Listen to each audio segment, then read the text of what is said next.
Welcome, one and all, to the Cool Worlds podcast with me, your host, David Kipping. This week is my great pleasure to be joined by Renée Hložek, who is a professor of astronomy and astrophysics at the Dunlap Institute, which is attached to the University of Toronto up there in Canada. So actually, Renée and I kind of got to know each other for the first time during about 8 years ago when we were both in the process of applying for faculty jobs. And when you're on the job market at the same time as your colleagues, you get to know each other. And, Renée's name was popping up all over the place. I knew she was like this superstar figure that was going to be very competitive for many of the same jobs that I was applying to.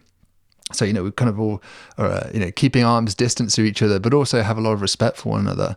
And I remember when she moved to Toronto, she'd accepted a position there, and I was considering actually an offer at Toronto. And I kind of had some interactions with her to try and find out what she was thinking about what the opportunities would be like there. So, it was, toss of the coin. I could have actually ended up at Toronto working with Renée, and she would have been a wonderful colleague to have had. So that was my first interaction to get to know her and become very impressed with her work. So Renée is working on questions that span the structure and the nature of the universe, the biggest questions you could possibly ask. She focuses on things like type 1a supernovae, looking at the cosmic microwave background, and also baryonic acoustic oscillations. So these are all kind of fundamental probes telling us something about the nature of this universe that we live in.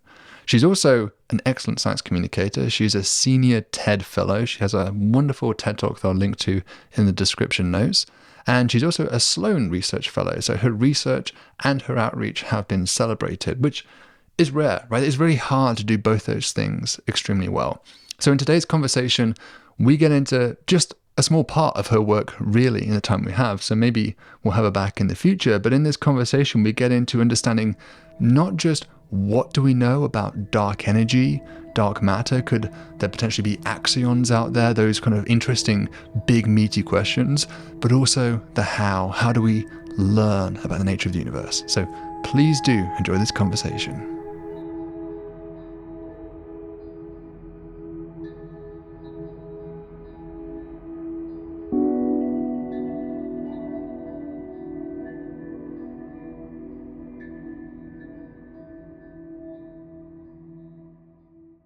Renée, I am so pleased to have you here because you are one of the world's experts in cosmology and understanding the nature and evolution of our universe. You're also an incredible science communicator. I want to say I've really enjoyed so much of your stuff online, your TED Talks, your YouTube videos I've seen, your podcasts. They're all great. So that's so kind. Definitely check out Renée if you've not seen Renée out there before. Today, I wanted to kind of walk through some of the projects you've been involved in. And one of the ones that I think that you cut your teeth on was either ACT or ACT. We were just sort of debating exactly do you say it, but it's the Atacama Cosmology Telescope, which is observing the cosmic microwave background. And I guess my question is, as someone naive looking into this from the outside, you might think, well, we've had all these missions like WMAP, and before that there was COBE, and then most recently Planck, these beautiful all sky images where, if you ever seen a CMB image, it's probably one of those images. But you are also measuring the CMB with ACT in a different way, and you're learning different information. How does it work? What is it learning? And why is it so exciting? It's great. I love all of these questions. So it's really, in terms of the experiments, it's really a sense of two things, really. Is you have a competition between noise, so how sort of sensitive are you over the sky, and then resolution. So what is the smallest thing that you can see and resolve? And so WMAP, for example, had a much worse resolution than something like ACT. Mm-hmm. They could, in terms of size of things you could see, it sort of stopped at a certain scale. Now, the thing with ACT is we have bigger telescopes, and if you have something that's bigger, you can actually see something. We can resolve something on the sky that's smaller. In fact, we have a telescope which you can think of as a large aperture telescope, a big dish that gives you a small, very fine resolution.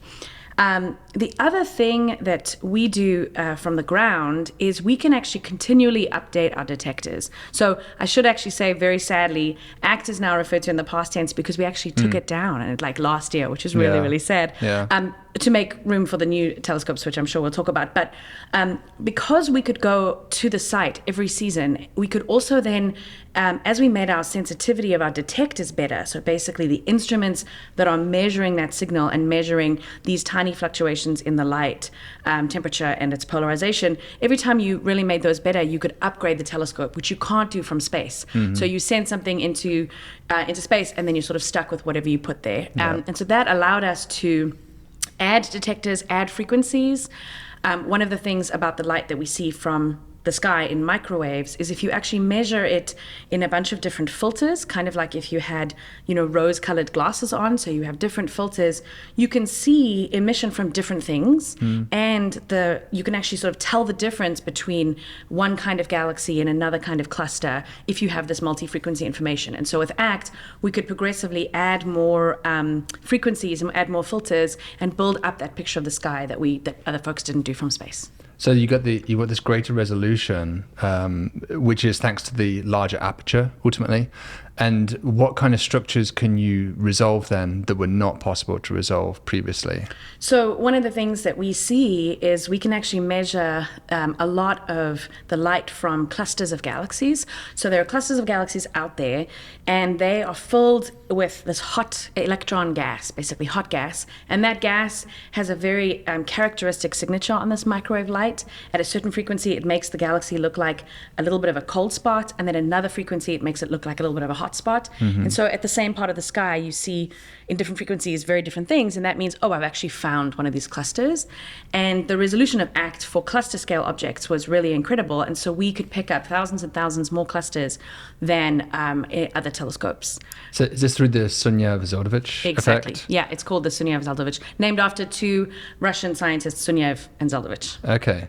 Now, I think as an astronomer, we hear this term so often. There'll be a colloquium, and there'll be a cosmologist being like, "We use this effect to measure this," and I think people working in exoplanets were like, "Hold on, what is that effect again?" And I think it's such a powerful probe of the universe. I think it is just worth, if you think it's possible to explain simply, how does that effect work, and why is it revealing structure like this? How is it giving us that information? Absolutely. So when we talk about light from the CMB and light in general, one of the things that we do is we measure its kind of spectrum. And the Planck law tells you that I can the kind of spectrum that I would see really is dependent on the temperature of the object. Great. So the CMB has this beautiful Planck spectrum, very smooth. So what happens is these CMB photons are moving from the surface of lost scattering. I should say we have a lot of amazing cosmological terms like the surface of lost scattering, which is really poetic. But so the CMB photons are moving, and they encounter this hot gas, basically just a bunch of electrons in this cluster of galaxies. And I should say there are many galaxies. So this is bigger than you would think of if you just think of our Milky Way. So it encounters this gas. And why is the gas hot around the galaxies? The gas is hot partly because of the gravitational pressure of the system. And so everything around it is sort of pressurizing and heating up the gas. Okay. And then the CMB photon encounters an electron, and it scatters, it bumps into the electron, and it changes the energy of the photon. As it changes the energy, now imagine if we had this spectrum of light. I wonder if we can draw this with everybody's eyes. We can show a graphic. Yeah. So now the energy of this particular photon has gone from this energy to higher, which means that it actually distorts the spectrum for in that particular region of the sky. The spectrum, a lot of photons are moved to higher energies, which means if you looked at the frequency that used to be that energy, there are fewer photons there of that frequency, which is why at lower frequencies, these clusters look like cold spots, because all the photons that were normally at that energy are actually higher energy. And so at the higher frequency, it looks like a hotspot. And that's why this distortion to the spectrum is really characteristic of hot electrons, basically. So it's very counterintuitive then, yeah. So the cold spots that you see are actually more energetic. Well, it's that the photons have actually moved to a different part of the spectrum. Right. There's an excess of photons at a higher energy and a decrement at lower energies. And that's all essentially a scattering, so like a thermal effect. Yeah. Is there anything about the motion of these galaxies we can extract? Exactly. So we talk about the thermal and the kinetic or kinematic, depending on if you're American or British, Sunyaev-Zeldovich effect. So the thermal is the basic effect, and it's the biggest signal that we get. But now imagine that the cluster of galaxies is moving, which we think clusters of galaxies would move, particularly if there's a cluster, two near each other or galaxies near each other, they might fall towards each other. So imagine this cluster is moving. So now the electron gas is also moving. And so if the photon gets one bump, essentially of a change of energy because of the temperature, it also gets another nudge in terms of the velocity. We're only really sensitive to that effect for clusters that are moving towards or away from us. You can imagine if two things are moving this way, we won't really be able to pick up that signal, but it's another little boost that we can get. And that's a little bit harder to disentangle because it doesn't have exactly the same frequency dependence. It's actually harder to reconstruct. But a lot of my colleagues, in fact, some of the ones here at Columbia, use a lot of sophisticated techniques to kind of reconstruct that effect, the kinetic or kinematic Sunyaev-Zeldovich effect. So that sounds very similar to like a simple redshift blue shift that we might think of with an it's object that's moving or receding away from us. Velocity dependent effect, yeah. Okay, Yeah. and so with these two probes, are those the only two probes that you're primarily using in these kind of measurements, or is there something else as well that's being extracted from these spectra? So we also, with ACT, we can also measure a lot about dusty galaxies as well. So these are just galaxies quite far away that are emitting, say, in the infrared. So they're full of dust. So any light inside is being re-emitted at sort of millimeter or microwave frequencies.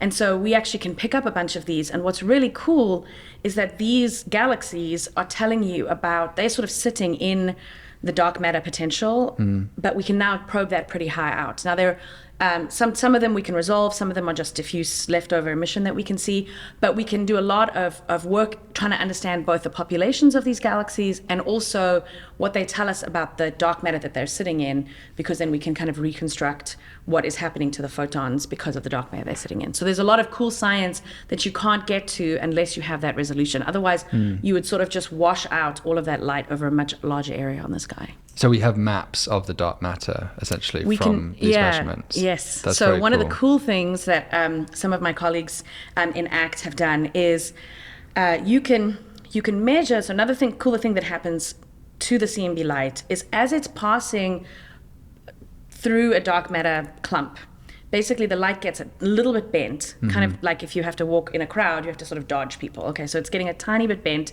Its path is getting a little bit bent. And of course, this is happening very many times over the whole history of where this photon is coming to us. But the deflections are very small. And so we're sensitive to this integrated effect. Now, if you build cool statistical operators, statistical methods, you can kind of sort of backwards propagate and figure out what is the dark matter distribution, integrated of course, but what is the dark matter distribution that's causing all of those little deflections.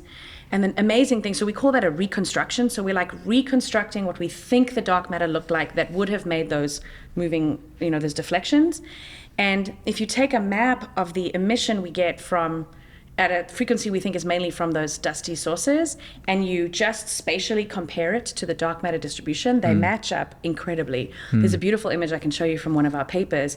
And so that tells us like, oh, this is great. These galaxies are actually sitting in the same dark matter potential wells that is causing the deflections. It's really quite beautiful. And so they're coupled, we might say, to each other. Absolutely. And that's maybe surprising because we normally think of dark matter as being very weakly interacting with things except for through gravity, and even then it seems like it's this kind of fluffy thing that doesn't quite stick to normal matter in the way that baryons do. So when I say they're coupled, they really are only, in this case it is only gravitational, right? So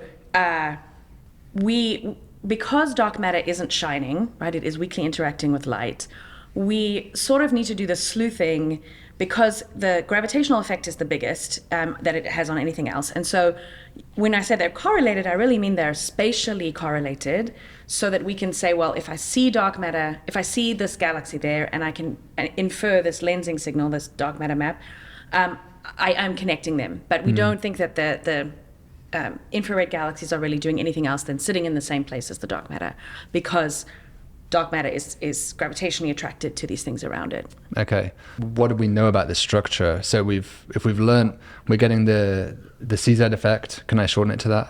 Sure. Just to save time. Sunyev Zeldovich, it's kind of a mouthful, right? If we use the CZ effect to that's tracing the gas mostly, right? Or ionized gas. Yeah, exactly. The SZ effect is tracing the gas, and in fact, depending on which one you look at, it's either tracing the density or the pressure. But yes, it's basically tracing the gas. And then you're using this weak lensing effect, which is the light from distant backgrounds, which are warping their way through the universe. And those little warps are telling you about the invisible dark matter that we can't see. You see they're coupled to each other, at least in a gravitational sense. I'm going to be careful with that, because I know you're like, hold on. I'm like, hold on. Yeah. But in these galaxy clusters, I mean, when we look at a picture of the Milky Way, if you've ever seen a picture of the Milky Way and you think about the dark matter halo around it, if you've seen that, normally it's just a big sphere, right? It's just this giant sphere, this ball that's much, much larger than the Milky Way. And the Milky Way sits within that like a seed, like a nucleus in the middle. And in a cluster, do we think the dark matter halos truly look like that, or do they? You might imagine they all kind of just blur into each other, and you get this kind of this homogeny almost, where there's no real distinction between one dark matter halo and a new dark matter halo. What do the shapes of these galaxy clusters and the interaction with their halos look like? That's great. There's a ton of stuff to unpack there. So I'll start just first with the shape. So at the resolution of ACT, even the big galaxy cluster is still not large, right? It's sort of like we talk about an 1.5 arc minutes on the sky, so not huge. Whereas if you think about something like Hubble, that has a much finer resolution. So I should say that some folks within ACT, I should actually be saying everybody's names because there's so many amazing people, but I'll give you the list of all these people. Some folks at Rutgers here, they then add additional observations from either X-ray observations and optical observations, all at the same patch of the sky, to say what can we actually see about the cluster and the galaxies. But to get to your other point about just the distribution of dark matter, it's always a case of scale. So if you're interested in you have to choose your poison. If you're interested in the largest scales, you use one kind of measurement. If you're interested in different scales, you use different ones. So at least with the measurements that we've made so far, we're not necessarily at an individual cluster level resolving individual halos and that kind of structure. However, we can start asking questions about, well, if I take all the clusters that I find, so different places on the sky, and then instead of thinking of them as special individual snowflakes, I say, I don't care about the individual properties. I just want to know statistically, do they sort of behave in a similar way? And we use this statistical technique called stacking, where I basically throw away your positional information and I make a little cutout on the map of this cluster, and then I just stack all of these observations together. All the clusters together. All the clusters together, say. Or the map at the position of those clusters. And then we can say, well, do we actually see any preference for if there's a shape to the gas kind of flowing in or out of the cluster? Is there a shape to the density distribution? And so this is actually work that one of my students, she's not my student anymore, she's now a wonderful postdoc in Barcelona, Martine Larkin has done, where you stack in a preferentially oriented way to see, is there any asymmetry in the distribution of gas that's flowing in these clusters? And you can ask those questions. But at an individual level per cluster, you really then have to go to a higher resolution instrument to actually resolve that for us. Yeah. So this is like an average effect. If you average all the galaxy clusters together, this is typically what you'd expect to see. Exactly. That's how we should interpret that. Exactly. So I like to tell people that, as my kind of cosmology, sort of survey science, even if it's like a statistician, doesn't really care about how your day is going, but wants to know some properties, your height, whatever, And so that's sort of what we're interested. We want to know overall, what are the distributions like of the gas in these clusters? Can we understand how to better model what we call the pressure profile, so the behavior of the gas as a function of radius? You can imagine it's very hot in the center and then it decreases. And so those are the kinds of things we try to model using everything we can as opposed to individual objects. Okay, and have we learned anything about or constrained various models of dark matter from these observations? I mean, dark matter remains one of the most mysterious topics in all of astronomy and cosmology. I think it's something that whenever you talk to the public about science communication, there's always a question about dark matter, like black holes, like the big topic that people always want to ask about. And there are lots of flavors and ideas about what dark matter might be. Are our current observations putting any pressure on these different ideas at this point, or are all bets still kind of on the table? So, dark matter, you're right, very mysterious, and we still have this tension. So, dark matter is, responsible for the clumping of stuff in the universe, and we say that it's weakly interacting or collisionless. You might hear people say a lot, which sort of means the same thing. But one of the things that we are trying to test and understand is it doesn't seem to quite solve all the problems that we have. So if you now jump back and you think of the clustering of galaxies, so now not the CMB, but they'll be related, they'll come back. If we just think about galaxies clumping together, the clumping that we see doesn't completely match the lambda CDM predictions, particularly on small scales, like there's sort of a cuspiness to the distribution of dark matter in some galaxies. And lambda CDM is just sort of the standard cosmological model. Yes, yeah. The standard, it's lambda is sort of dark energy, and then CDM stands for cold dark matter, so lambda CDM. So I'm interested in trying to ask the question, because we don't really know what dark matter is, we just say cold dark matter, okay, great. Lots of people have different ideas. So you could say, what if it's this, like a weakly interacting massive particle, or WIMP, because we love acronyms. So what if it's this big particle that doesn't really interact with light, and so it's hard to detect unless you smash things together, like at the Large Hadron Collider? The problem with those models right now is we've smashed quite a lot of things at the Large Hadron Collider, and we haven't seen any evidence for these WIMPs. So we should sort of start to see some excesses in signal from the LHC. So if you're worried that WIMPs may not be the answer to your cold dark matter problem, then you say, okay, can I theoretically come up with different ideas? And one of my favorites is called the Axion, which is a super fun name. And the basic idea is, what if we had a scalar field? Now, this sounds like a very scary term, but if you think, a nice analogy I like for a scalar field is if you take a measurement of the temperature in this room at every place three-dimensionally, right? Up, down, left, right, the value of the temperature is only one number. It's all you need to know. So that's why it's called a scalar as opposed to a vector.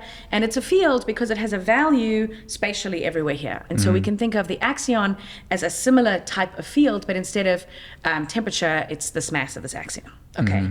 And so the reason why this is slightly different from a massive particle is it has different predictions for what happens when you clump stuff together. The axion is you can think of it sort of as a kind of quantum, it has some quantum behaviors, but on macroscopic scale. So we think of quantum behaviors normally as we zoom in really, really small and we see, quantum physics operating, but the axion has a quantum-like suppression of structure, which means it resists kind of clustering on the scales of the size of galaxies, which is good, because if we want to detect it, we have to have a particle that can do something to the clumping of galaxies. Otherwise, we could never tell. So do you mean like degeneracy pressure? Like when you, the Pauli exclusion principle, like is an example of like a quantum effect where things don't want to stick together? Yeah, it's actually sort of has a macroscopic de Broglie wavelength. Exactly. Okay. So it's sort of resisting that clumping, as opposed to being in an energy level or anything like that. But yes, exactly. So there's this de Broglie wavelength.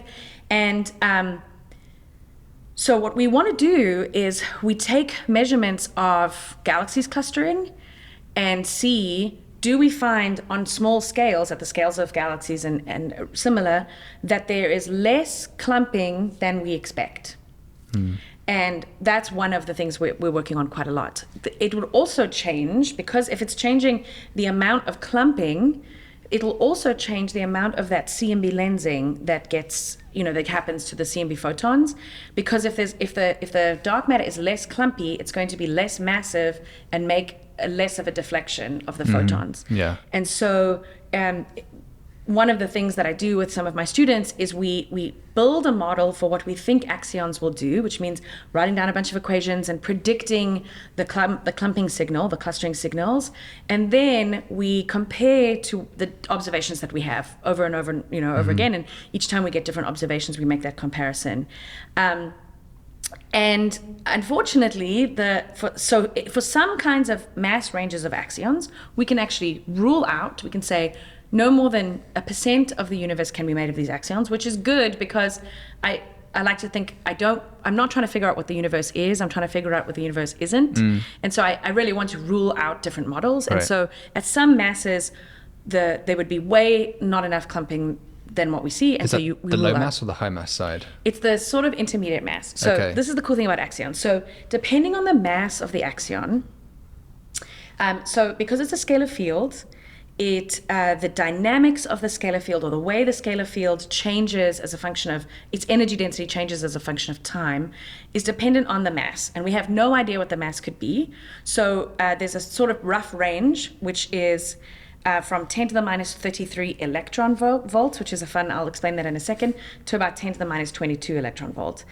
The key thing is that we use electron volts when we get super, super, super, super small, because even a proton is massive in terms of electron volts. And so these axions are ultra light. They're super, super light. And what happens is until so they're sitting around in their potential, and this axion field is kind of frozen. And then the universe starts off hot and cools down. And roughly when the universe's temperature and the effective temperature of these axions, so when I say temperature, you can convert a mass into an energy, and then that's how you compare the temperature of the universe to the energy of this axion. When they're at a similar temperature, then the axion can kind of start participating. And once that happens, it can start to suppress structure. And one of the things that we find is if you have a very, very light axion, it will never start oscillating, and then it actually looks like dark energy. So it's solving a different problem. But the early ones, we're sort of trying to push into the regime where they look different from dark matter, and we're still uncertain. We think no more than 50%, but we know that there has to be some other part that isn't the axion, which So pure axion doesn't pure work. axion is not really allowed, partly because it also messes up high redshift galaxies and the Lyman alpha distribution in the universe. So a lot of my job is taking all these observations and sort of putting them together to try and build that bigger picture of how much axions we need and are allowed. Is 0% axions allowed? Currently, 0% is allowed, but then you still have some problem. We know that there is something happening at the core. So if there's not axions, then at the cores of some galaxies there still has to be something fuzzy. We say that they're not sharp. The cores of galaxies, the insides of galaxies are not sharp. They're sort of fuzzy. And so if it isn't axions, it's something else. But you can get away with it with a small fraction. Okay, Yeah. so yeah, just to recap then, the axions, is it okay to think of them as like giant particles almost? If the wavelength corresponds to sort of maybe it's not the right word, but a kind of a size of the particle, these things have very, very long wavelengths of order of, what are we talking? What would be the physical wavelength of an axion? Depending on the mass, but it could be sort of kiloparsec scale. Wow, okay. Yeah, So they're truly, maybe it makes more sense to think of them as waves. It makes more sense to think of them as waves. Yeah. Okay. Yeah. But truly in the wave particle duality there is a particle version of it. Yeah, it's just kind of weird to think of a particle that could be many, many light years across. Yeah, it's really, it's actually closer to think of them as something like a Higgs field. Okay. Because they're the scalar field in the same way. They're not the Higgs, so before people get stressed, it's not the same. But if you can have that in your mind as a sort of a field that potentially has a mass, that's a useful analogy. And then that field has a different value in the cores of clusters versus outside, or is it the same value everywhere across the universe? Oh, the axion has expectation value. So it really gets into the statistical language. Right. Exactly. But the expectation value, so you imagine the field is sort of fluctuating. What I mean by the expectation value is the average, and that average can change as a function of position and time. And so some of the calculations we do that, compute that. But that expectation value then affects the dynamics and makes predictions for what you might see, again, in an average sense, for cores of galaxies in general. And that would predict the axion itself with this expectation value would predict that you have a smoothing of structure in the core. It also changes, other things, but yeah. So if the whole deal is not just axions, there's something else at play, what would that something else be? So, would we come to the WIMPs again, or would it be something else? There are lots of. I think a lot of people have different ideas and approaches. One thing you could say is, so one of the things we do in cosmology is we say, what are the things I'm trying to solve, and what are the assumptions that I have made? And so if we say, okay, I have clumping that's not quite right, not quite CDM-like. What are the assumptions that I've made? One of them is this weakly interacting. So some folks say, well, what if dark matter is self-interacting? What if there's a little bit of sort of self-attraction? Would that change things? Again, then you start to make predictions. Well, would I see any light coming from the center of the galaxy because of this little bit of interaction? Would it change the clustering? And so any game you play as a dark matter theorist sort of follows the same procedure. Come up with your model, come up with what we call the phenomenology, like what are the observables I would see, and then go to a data set, whether it's the CMB, whether it's clustering of galaxies, and do that loop of, does my model work, does it fit, and statistically repeat. And depending on who you are, maybe you hate axions, maybe you love them, maybe you like self-interacting dark matter, maybe you like WIMPs, you play that game. Some of the things that we know don't really work are people who just say, what if light is just behaving differently? So what if we have, modified,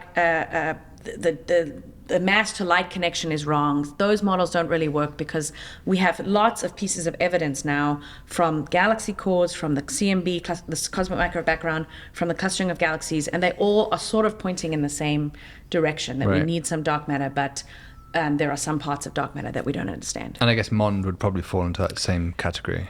Yes, I mean MOND on its own doesn't explain the CMB. So one of the reasons modified Newtonian gravitation. Exactly. Right. Yeah. Exactly. So there is no dark matter. It's just we don't understand gravity in this case. We don't. Yeah. In galaxies or clusters, we don't understand gravity. But that doesn't get to the CMB. So that's the key thing is. Whenever someone says, I don't believe in dark matter, I said, okay, that's fine, but you need to now explain multiple different observations that we have that don't know anything about each other in terms of like the telescopes, but they're giving us a consistent picture. So how does the CMB reveal dark matter? Just from the clustering of... In a few ways. So on one hand, the lensing of the CMB is the dark matter directly. That's the one we've talked about. But actually, it's really cool. So what the cosmic microwave background is you have in the really early times in the universe, we know that dark matter and baryons or other stuff like you and me and electrons and protons, they're interacting only gravitationally. But the photons, because the universe is really hot, the photons are interacting with the electrons. They're bouncing off in a similar way, not the same physics, but in a similar way to in the clusters. And the similar reason why the sun is opaque, right? So these photons and electrons are bouncing off each other. As the universe cools down, they stop interacting, they stop scattering, and that's what we call the last scattering surface. But the baryons have been feeling the dark matter the whole time. And so if you change the amount of dark matter you have, then this oscillation of the baryons coupled to the photons changes. And so you would actually expect the peaks of the CMB to be all higher or lower if there's more dark matter. The peaks also change if you have more baryons. So the physics of the CMB is really amazing. It tells you so much about that early universe and by consequence everything else, which is great. I know when we talk about dark matter, people often ask about dark energy as well. And dark energy is obviously something, if we look from the past going forward in time, it's something that we expect is increasing over time and will cause the universe to perhaps continue to expand, and that's an interesting topic as well, like the fate of the universe itself. And I'm curious whether dark matter plays a role in that. Does it just become inconsequential in the far future of the universe, or do we expect the proportion of baryons to dark matter to continue to change, or is it kind of locked in place now from now until all time? That's a great question. So one of the things that I always forget to preface my discussions of cosmology, but the main unit that we talk about when we are comparing things cosmologically is we talk about an energy density. Now, the reason why we say energy density as opposed to like mass density is, again, E equals mc squared. If I turn everything into energy, then I can compare light and matter. Yeah. And so that's what we do. So we talk about, and when I say density, that's important because what I'm saying is really the amount of the energy divided by the volume. Okay. So, and that total adds up to one, right? If you take all the volume and you divide up all the pieces. So it's not necessarily that the dark matter is going away, but the thing about dark energy, so super briefly, dark matter, invisible stuff that pulls on you the way you'd expect. Gravitationally acts the way you would expect, like normal matter, but is invisible or weakly interacting. Dark energy, it's better to think of it as something so bizarre, like almost anti-gravity. It's not behaving gravitationally in the way we expect. We also can't see it, but that's way less important than this weird stuff that it's doing, where instead of kind of falling down, it sort of acts the other way around. Okay, and that's important because it has this property that as the universe gets bigger, so imagine we're in this room, and imagine I let off a can of smoke. If I made the room twice the size, then the density of smoke would decrease because the volume would increase, right? The thing about the universe is as you make the universe bigger, the energy density of this dark energy stays constant, which means the actual amount of the energy has to increase, right, to keep that number the same. And so as the universe gets bigger, it's not that the dark matter necessarily goes away, it's that its ratio relative to the amount of dark energy, which more is being made from the vacuum, which is another thing we can talk about, that ratio changes so that it becomes, vanishingly small compared to all the rest of the stuff in the universe. It's almost like it's a property of space itself rather than of stuff in the space. It's almost a separate question in that sense. Yeah, and I should say, there are lots of people working in dark matter theory to try and come up with creative new ideas for what it could be, there are the same, if not greater numbers of people doing the same thing for dark energy. And some people say, it's just the vacuum fluctuations, it's just this property of space. Some people say, well, it could be a field in the same way that there's a dark matter field, but with different properties. And then they do all these computations. But it's much harder to really come up with ways to tell the difference between these different ones, and that's the goal of a lot of telescopes being built and ongoing, to try and say, could I tell the difference in the universe between a vacuum dark energy or some other field that does something else as a function of time? So to come up with my question then, so the dark matter will decrease in density as the baryons will in the future, and will the relative density between them, or the relative fraction between them, we expect that to be more or less the same over time, or would that also, could there be changes in that ratio? Yeah, I mean, there's another slight complication is that, of course, the gas in the baryons is is being burnt up by stars. So if you go into the long future, actually a lot of that will be turned into radiation, and so the stars eventually burn out, right? I mean, they don't completely die. So the baryons are themselves changing, but not because of cosmology, more because of stellar evolution. And eventually you would run out of fuel to make new stars, and then that would sort of end. But there could be, if dark matter self-annihilates, for instance, there could be a similar, Then you'd get a decrease on that side as well. Yeah. Interesting. So I know you've thought a little bit about the far future. You have a wonderful talk that I saw online of you talking about this. And that was a while ago, I think, when I saw it. It was like 9 years ago you gave that talk. How has our understanding of the far future of the universe changed with the recent observations that we've been acquiring? Has it been updated, or do we still more or less predict there'll be this kind of grim heat death scenario that we often think about. And maybe you can talk about that as well. Sure. So I think the heat death is beautiful, but I guess that's a matter of taste. Yeah. And so, and I also must clarify, when we say heat death, people often, I wrote a song about the heat death of the universe, which we can share in the notes. And it's actually about breaking up with somebody and the heat death, which is a great combo. But anyway, and I don't mean death by heat. So I don't mean a fiery death. I mean death of heat. So as the universe gets bigger, all this, everything cools down, and so it's really like cold and lonely, or I think beautiful and empty, depending on who you are. Yeah. Okay, so one of the ways that we try to understand that is by making measurements of another parameter, so I told you we talk about energy density, and I've told you previously when we talked about gas that we care about pressure. We actually care about pressure everywhere in the universe. As physicists, there are not that many things you can compute. One is density, energy density, and one is pressure. And we conveniently write the ratio of the two of those, energy density and pressure, and we call that W. It doesn't really matter, but that tells you something about the kind of stuff you have, because if you have radiation, you have a certain value of the ratio of energy density to pressure, and if you have, say, dark matter or dark energy, it's something else. And so one of the things for dark energy is we want to measure that W, we want to measure that equation of state, as it's called sometimes, the ratio of energy density to pressure, and we want to measure it with precision, because that is our yardstick for telling different dark energy models apart. We want to get that error as tiny as we can. And in fact, if it really is a vacuum energy, that's predicted to be 1 always. -1 always. So the equation of state will be -1 always. But if there's some novel dark energy model, you could imagine that there's more dark energy in the past or less in the future, and we would expect that W to change. So we want to be able to measure, Americans will say W of Z, we want to be able to measure the equation of state, the change in the ratio of energy density to pressure as a function of redshift or time in the universe.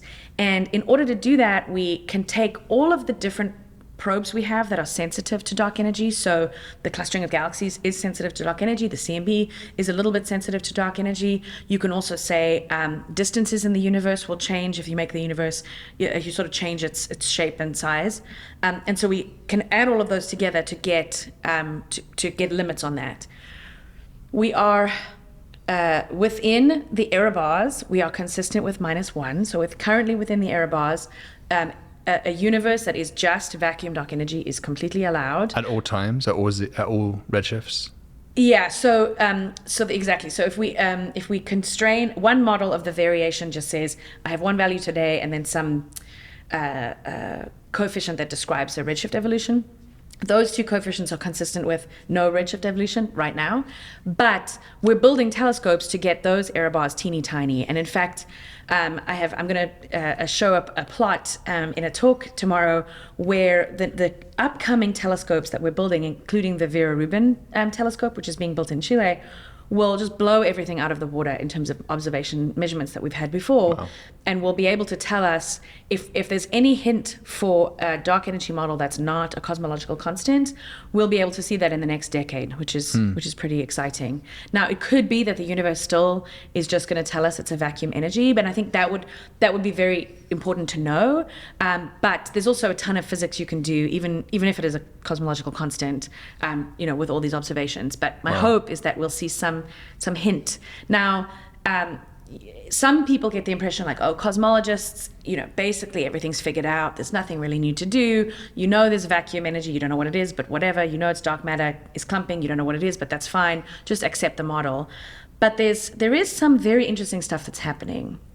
So one of the things you can do in cosmology is estimate the age of the universe, which is kind of cool. And we get that in a bunch of different ways from different probes.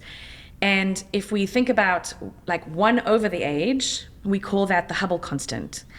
And what's interesting is that if you make a measurement today at low redshift, close to today, so using stars that have exploded recently, or you make a measurement with a CMB, you infer the value of the Hubble constant or the age of the universe from the cosmic microwave background, you get a different number. And the tension between those two numbers is getting more significant. This is the Hubble tension. This is the Hubble tension. We spoke to Wendy Friedman on the podcast about this amazing. a little while ago. Total expert, yeah. And the interesting thing is that on one hand, you could say, oh, it's just low redshift, high redshift tension.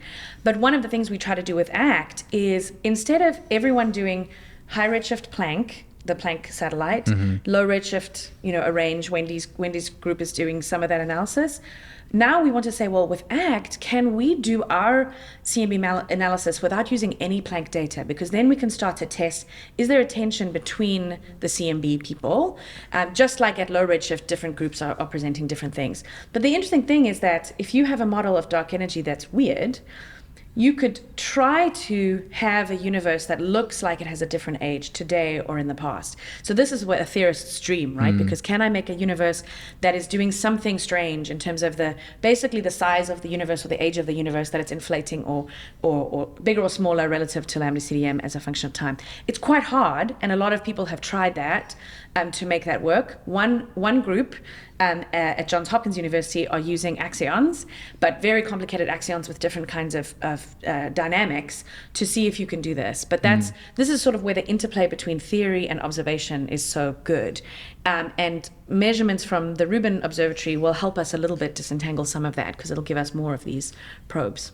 Okay, I just want to, for the listener who might be confused by some of the jargon, whenever we're talking about redshift here, we really mean like looking back in time in this context. Exactly. So if something's high redshift, we mean something that's really early on in the age of the universe, versus something that was low redshift to be something nearby that is much younger, much more contemporaneous with our current age.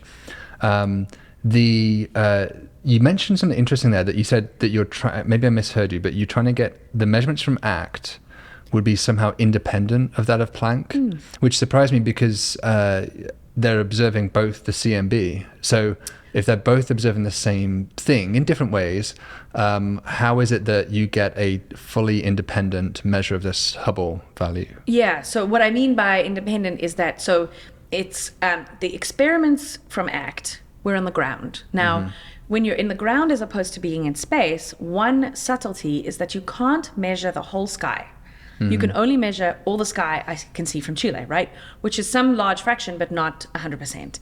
If you're in space, you can measure the whole sky, which means the very largest scales, which is the opposite of all the stuff we've been talking about with ACT, the very largest scales you can probe better with Planck compared to ACT, which meant that most analyses from the ground, if you want to calibrate your instrument, you calibrate it on large scales, typically will say, well, give me the Planck map, let me calibrate my data on the Planck data, and then get my answer. But then you're not independent, because you've actually used their data. You're locked into them, yeah. Exactly. But now what we've done with ACT is that we're measuring the polarization of the light, which Planck did, but not as well as we can do.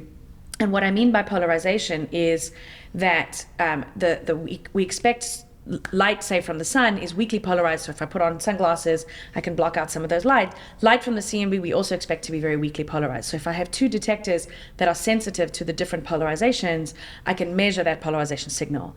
With those measurements, we now can do well enough that we actually don't need to directly calibrate off Planck, which means that even though we're measuring the same thing, we're now able to say independently what we measure.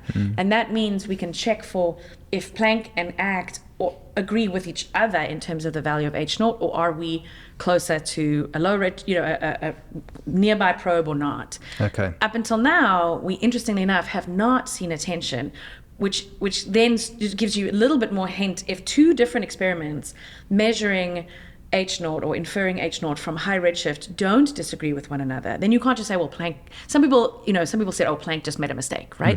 And you can't say Planck made a mistake or there's something wrong with analysis if two different groups are getting the same thing and their data are very independently measured, even though it's the same thing on the sky. Yeah, that's very powerful. And so that's obviously something to look forward to in the future with Rubin. And I do want to ask you about the Simons Observatory as well. But maybe with Rubin, what, you said it could measure W as a function of redshift much more precisely than we've ever had before, and potentially really test some of these models. What exactly is it that Rubin will be measuring and doing that gives it that capability? Because it's not a millimeter telescope like ACT. ACT's measuring that very, very cold wavelength of light, whereas Rubin, previously LSST, is measuring more like optical wavelengths. So how is it? It's such a completely different type of measurement. How is it coming to bear here? Yeah, so I actually have two completely different sides to myself. The one is measurements of the cosmic microwave background, and my other interest is measurements of distances made by making measurements of type 1a supernovae. And so the type 1a supernovae are these standardizable candles, right? So they're sort of acting like lamp posts in the universe telling us about the distance. And if you measure that distance, you can constrain dark energy. The key thing about Rubin is that previously, when someone has presented constraints on acceleration from a supernova, they've actually been looking at a reasonably small part of the sky very deeply and making lots of measurements. Now, Rubin will scan the whole sky, almost the whole sky every 3 days. And that's very good if you care about supernova, because the way we find supernovae is I take a photo of me today and I take a photo of me yesterday and I compute the difference, right? And anything that's changed is a supernova. Obviously not me, but the sky. And so if I can scan the sky every 3 days, I can detect a ton of supernovae on the sky. So as a number, Rubin will detect signals from 10,000 new objects in the sky every night. So every night there will be 10,000 new objects that we didn't know about. Which is a novae. That's what novae means, isn't it? It's a new star. Yeah, exactly. Literally. New star. Okay. And there may be the type 1a supernovae that I use for cosmology. There may be just stars exploding at the end of their lives. There may be asteroids. There's a ton of things they could find. Okay. But there'll be so many more just because it's able to look at the whole sky, basically, every few days, as opposed to individual patches. And with that number, so the current numbers of type 1a supernovae that we've gathered since the 90s, right, since the Nobel Prize work, we're sort of around 10,000 supernovae. The Rubin's LSST will generate 400,000. So we're going from 10,000 to 400,000, which means if you just bin those measurements, you're going to be able to constrain that distance really, really well. And that means square root 40 times better or something. Exactly. Yeah. And so then, because the dark energy changes, it's not going bin by bin, you actually can constrain these models and rule out weird, wacky models that currently are allowed. Wow. So it's truly the power of the all-sky ability of Rubin, which we've never really had until, I guess there's been some ground-based surveys that have captured portions of the sky, but this would truly be unprecedented in terms of the volume of objects that you're capturing. Yeah, exactly. I mean, we do have some all sky or large sky surveys, but it's a combination of the depth. So we also have a massive camera. So the Rubin camera is 5,200 megapixels, which is very big, and the actual camera is sort of the size of like a car. Yeah. And that means so it can scan the sky fast, and it's making incredible measurements. So it's that combination of things where we've never been able to go so deep over such a wide area. And supernovae are only one of a host of things we'll be able to do. But that's different from surveys that did either a slightly shallower look over the whole sky or very deep pencil beams. Yeah. I think the number is it something like 1 per century for the Milky Way to have a supernova? I think that's right. Yeah. So you've got 400,000 over 10 years. So is that right? Or 10 years? How long we're talking about? About 10 years, yeah. Yeah. So... And that's 400,000 type 1a supernovae. That's not even thinking of just the core collapse. I mean, it's really, if you see an animation where they, some of my folks in Washington have predicted like what the sky will look like, and it's just sparkling. It's like it's really beyond anything I've seen. And the cool thing about that is, so if you want to use them all, imagine using all the type 1a supernovae and only measuring this distance. So you get one measurement and one data vector, one number. But you can also start asking cool questions like, are the supernovae different in this half of the sky as in this half of the sky? Because you now have access really to the whole sky. So you can start to use them in all these other creative ways as a theorist that you have, this data all over. We've never thought about maps of supernovae on the sky. We've thought about maps of the CMB, but now you can actually start thinking like, how will my analysis change when I'm just drowning in data? Yeah. So what do you think will happen then with the Hubble tension? If you were to peer into your crystal ball, what's your hedge? I change on this a lot. I used to think I'm very conservative in terms of analysis. I used to think it's got to be a systematic. It's such a hard measurement. I also know all the people making the measurements, and they're all incredibly, precise and careful scientists. And now, the tensions persist with different observations. I'm starting to think, I don't know, maybe it is some new physics that we haven't really thought about that's making the clumping different as a function of, or the distance is different as a function of time. My hope, also just because it's exciting, is that it will actually be new physics and we'll learn something new. Yeah. But the problem is, like, a lot of people are thinking about this and we haven't come up with anything yet. So I don't want yet another cosmology problem that we don't know how to answer.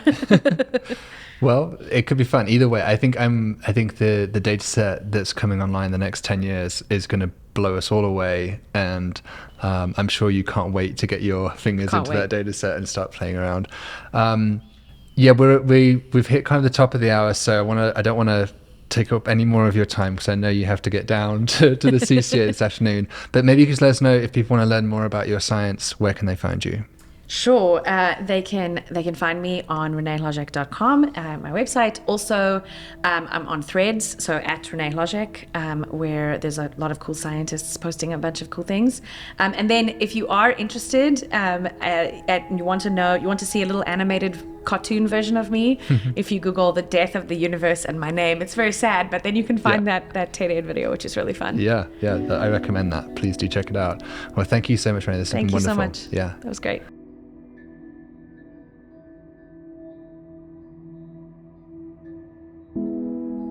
So that was my conversation with Renée Hložek. I hope you enjoyed it as much as I did.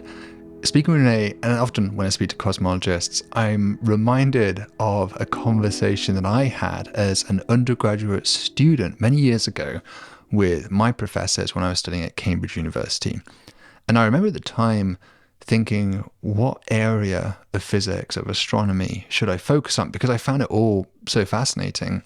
And especially astronomy. I think astronomy really appealed to me because of just the vast scale of it all. You know, I felt like I would never run out of things to study when I studied the universe. However, cosmology, the study of the nature of the universe, its shape, its properties, what's it's made out of, what's its future, its fate, its beginnings, the kind of questions Renée's been talking to us about in this episode, those are very, very different from the sort of things I actually ended up focusing most of my career on, which is, of course, studying exoplanets, almost the smallest things you can imagine studying in an astronomical sense. However, you know, what drove me to that decision was these conversations I had. And I remember a professor who I won't name, but they said to me, you know, cosmology is approaching the end. There is only so much more that we are going to discover, and it's kind of almost running out of time. That we'll have a couple more big surveys and they will measure these fundamental properties like omega m to like 1% precision or something. And then after that, we're kind of done. We'll just slightly refine these parameters to ever more decimal places, and we won't truly move the needle anymore. But I think it's pretty clear that that prediction was wrong. And often I think back and not regret, but definitely think that advice was misplaced. I still think I ended up probably in the right field for me, but I think the idea that the cosmology is running out of things to discover is totally wrong when you look at all the remarkable challenges, such as the Hubble tension that we touched on in this episode, the nature of what, you know, essentially 95% of the universe is a huge open question. How can anyone possibly claim that it's done, that we've reached the end? It's actually arguably just at the very beginning. So hopefully that conversation gave a sense to you as to just how much there is out there still to find, how we are addressing those questions, and also what an exciting future we have ahead of ourselves with missions like the Roman telescope coming up. Euclid is now getting its first photos from the sky, and of course the Vera Rubin that we talked about in this episode. So lots of exciting things coming up. I hope you enjoyed this episode. If you did enjoy this conversation and any of the other conversations we've had in the Cool Worlds podcast, and you would like to support what we do, this is the part for you right at the end of the episode. Didn't want to interrupt the conversation earlier, but here's the pitch for you. If you want to support us, you can head to coolworldslab.com/support. That's coolworldslab.com/support. That is my team's website, the Cool Worlds Lab. And that money doesn't really directly go into the podcast itself. What it really goes into is a pure research fund that we use at Columbia University to support my team. What that means is I have to spend less time writing research grants, proposing to federal agencies, which gives me, therefore, more time, if the group is supported that way, to be able to do all the wonderful outreach work, such as the Cool Worlds channel and the Cool Worlds podcast. So if you really want to help us out, honestly, that is the best way to do it. And hopefully you can feel good about that because your money is going directly into research. So thank you so much for your time today. And as always, stay thoughtful and stay curious, guys.